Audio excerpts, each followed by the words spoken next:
Good morning students. आज हम सब हमारी हिंदी पाठ्य पुस्तक ज्ञानोदय के भाग 6 पाठ 2 विराम चिन्ह पढ़ेंगे।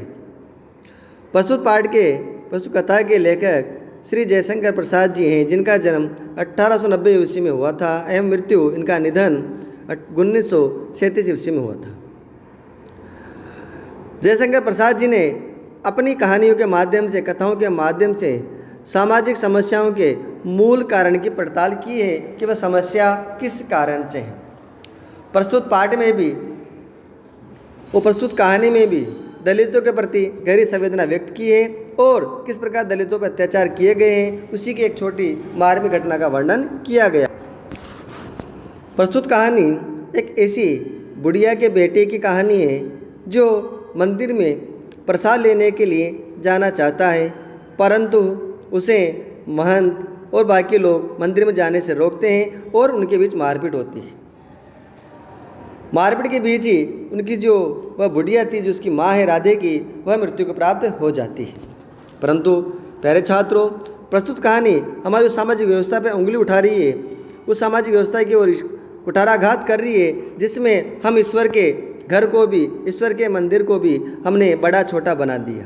क्या ईश्वर ने हम मनुष्यों को बड़ा या छोटा बनाया है? उसने सबको मनुष्य ही बनाया है। अब मनुष्य अपने आप को क्या बनाना पसंद करता है, वह उसके ऊपर ही निर्भर है। ईश्वर का घर ना किसी के लिए बंद है ना किसी के लिए खुला हुआ है, वह उसके लिए सभी के लिए समान है। वहाँ कोई बड़ा है ना कोई छोटा है, सभी ईश्वर के लिए बराबर हैं, सभी उसके पुत्र हैं। परंतु कुछ लोगों के द्वारा उस ईश्वर के घर को भी बड़े और छोटे में बांट दिया गया और जिसके कारण धीरे धीरे हमारे समाज में, हमारे वर्गों के बीच में एक दूरी बनती गई और वर्तमान समय में वो समस्या ने भयानक रूप ले लिया है। आज भी हम आए दिन 21वीं सदी में प्रवेश कर रहे हैं, परंतु हमारे समाचार पत्रों में से कई घटनाएं पढ़ते हैं, किसी कहानियां पढ़ते हैं कि वहाँ पर कुछ लोगों को निम्न मानते हुए उन पर अत्याचार किया गया। परंतु ये हमें शोभा नहीं देता है, क्योंकि हम उस ईश्वर के पुत्र हैं और हमारे लिए सभी बराबर होना चाहिए। हाँ, हमारी सामाजिक व्यवस्था कहती है जिसके जैसे कर्म, अर्थात उच्च वर्ग का व्यक्ति भी अगर शिक्षित नहीं है, बुरे काम करता है तो वह भी छोटा है, या कोई निम्न वर्ग है लेकिन वह श्रेष्ठ काम करता है तो वह उस उच्च वर्ग से भी बड़ा माना गया है। भगवान वाल्मीकि का उदाहरण है कि उन्होंने निम्न वर्ग में आते हुए भी एक सुंदर रचना रची, रामायण रची, तो उनको भी सम्मान दिया जाता है। तो हमें इस कहानी से एक ही बात सीखना है कि हमें हमारे जीवन में कभी किसी से भेदभाव नहीं करना है। अब वह घटना क्या थी, ये प्रस्तुत पाठ को पढ़कर हम जानेंगे। देव मंदिर से कुछ दूर हटकर एक छोटी सी दुकान थी। सुपारी के घने वृक्ष के नीचे एक मेले कपड़े पर 3-4 केले, 4 कच्चे पपीते, 2 हरे नारियल और 6 अंडे रखे हुए थे। अर्थात मंदिर से दूर एक सुपारी के पेड़ के नीचे एक छोटी सी दुकान थी जिसमें क्या क्या सामग्री थी वो आपको बताया गया है। मंदिर से दर्शन करके लौटते भक्त दोनों तरफ सजी हुई हरी भरी दुकानों को देखकर उसकी ओर ध्यान देने की आवश्यकता ही नहीं समझते थे कि क्या कोई छोटी सी दुकान भी यहाँ पर लगी हुई है।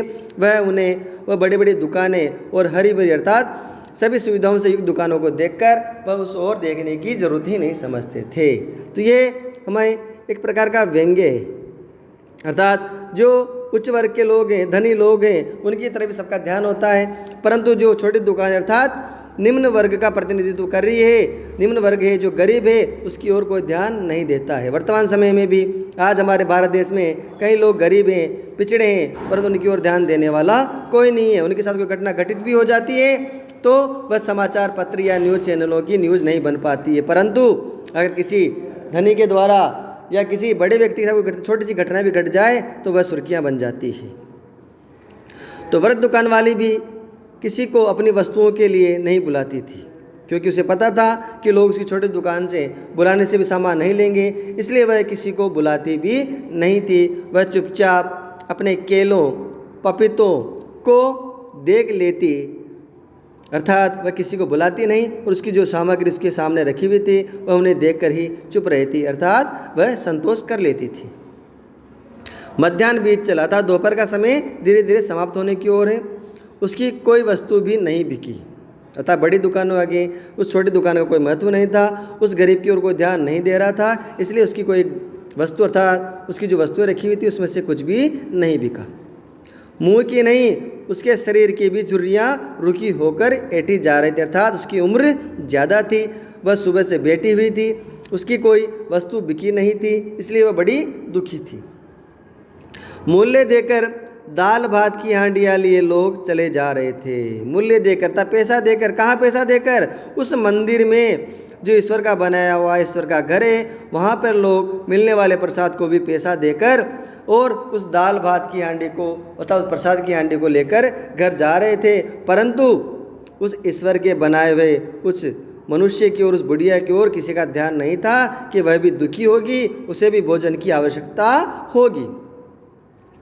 प्यारे छात्रों, ईश्वर कभी नहीं कहते हैं कि आप भेदभाव करिए, आप गरीब अमीर का भेदभाव रखिए, क्योंकि उसने आपको हो सकता है अमीर इसलिए बनाया हो ताकि आपको बड़ा इसलिए बनाया हो ताकि आप अपने से छोटे, अपने से कमज़ोर वर्ग के लोगों की मदद कर सकें। इसलिए हमें हमारे जीवन में हमेशा उन ऐसे लोगों को जहाँ कहीं भी देखें मदद करना चाहिए जिन्हें मदद की आवश्यकता हो।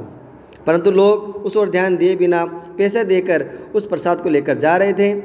मंदिर में भगवान के विश्राम का समय भी हो गया था, अर्थात जिस प्रकार मंदिर में अब मंदिर को बंद करने का समय होने वाला था, उन हांडियों को देखकर अर्थात उन बर्तनों को देखकर, हांडियाँ नहीं मिट्टी का बर्तन, मटके जैसे छोटे छोटे होते हैं उनको बोलते हैं हांडिया, तो उन हांडियों को देखकर, उन हांडियों को कौन देख रहा था? वह बुढ़िया जो दुकान लगा के बैठी हुई थी, उसकी भूखी आंखों में लालच की चमक बढ़ी, अर्थात उसके मन में भी अर्थात उसकी आंखों में भी भूख का एहसास हुआ। वह भी उन हांडियों को देख करके उनसे कुछ खाना चाहती थी, उसमें से कुछ लेना चाहती थी, किंतु पैसे कहाँ थे, अर्थात वह गरीब थी, उसके पास इतना पैसा भी नहीं था कि वह उस प्रसाद को भी ग्रहण कर सके। 2-1 केले खाकर बिताते उसे आज तीसरा दिन था, अर्थात उसे इतनी गरीब थी कि उसे भर पेट भोजन भी नहीं मिलता था। वह 2-4 केले खाकर ही 1-2 केले खाकर ही अपनी भूख मिटा लेती थी और इस प्रकार उसे केले खाकर भूख मिटाते हुए तीसरा दिन हो चुका था। 3 दिन से उसने खाना नहीं खाया था। अर्थात जिस मंदिर के बाहर बैठी थी, जहाँ से सभी लोग पैसा देकर प्रसाद लेकर हांडियों में लेकर जा रहे थे, लेकिन वहाँ मंदिर में बैठे लोगों को वो बुढ़िया दिखाई नहीं दे रही थी। उन सबके पास एक थोड़ा सा प्रसाद भी उसको खाने के देने के लिए नहीं था। उसे एक बार भूख से भगवान की भेंट कराकर क्षण भर के लिए विश्राम पाया, अर्थात एक बार उसने मनी मन ईश्वर को याद किया होगा कि ईश्वर अब मैं क्या करूँ, मुझे भूख लग रही है, और इस बार करने के बाद उसने कुछ विश्राम लिया, अर्थात उस स्थान से, उस जगह से जहाँ उसने ध्यान लगाया वहाँ से हट जाती हैं, किंतु भूख की वह पतली लहर अभी दबने में पूरी तरह समर्थ नहीं हो सकी थी। अर्थात वह अपने आप में संतुष्ट करती है कि वह जैसी भी है ठीक है, ईश्वर को कोई दोष नहीं देती है, परंतु वह भूखी थी और भूख इंसान से दबाने पर भी नहीं दबती है, रुक नहीं सकती है। इसलिए उसने ध्यान तो हटाया, परंतु उसकी भूख अभी भी नहीं मिटी थी। तभी उसका पुत्र राधे आकर उस पर गुर्राने लगा, उस पर गुस्सा करने लगा, आंखें लाल किए, हाथ नचा नचा कर कहने लगा, अर्थात राधे बड़े गुस्से में था, और जब हम गुस्से में होते हैं तो हमारे हाथ, मुंह, आंखें सभी अपना अपना किरदार निभाती है, अपना अपना नाटक रचाती है। तो वह क्या कहने लगा? सब लोग जाकर खा पीकर सो रहे हैं और तू यहाँ बैठी हुई देवता का दर्शन कर रही है। अच्छा, तो आज भी कुछ खाने को नहीं है, क्योंकि वे गरीब थे और जो लोग उन्हें खाने के लिए देते थे उनसे वे गुजारा चलाते थे। वह जो छोटी सी दुकान थी, उस दुकान में जो सामग्री बिकती उसे से ही अपना जीवन यापन करते थे। इसलिए राधे गुस्सा आकर करता है कि जिस मंदिर के बाहर तू बैठी हुई है, जिस देवता का तो दर्शन कर रही है, वहाँ से सभी लोग खा पीकर सो गए, अर्थात ईश्वर भी सो गए, विश्राम करा दिया गया, परंतु तुझे आज भी खाने के लिए कुछ नहीं मिला। अर्थात जिस देवता के दर्शन कर रही थी, देवता पे तो विश्वास करती है, उसने आज भी तुझे भूखा रख दिया। तभी वो राधे को उत्तर देती है। वह राधे को क्या उत्तर देती है, और राधे ने ऐसा क्यों कहा कि सभी लोग खा पीकर सो गए, उसे क्रोध क्यों आ रहा था, इसी घटना को हम हमारे अगले अध्याय में पढ़ेंगे। धन्यवाद।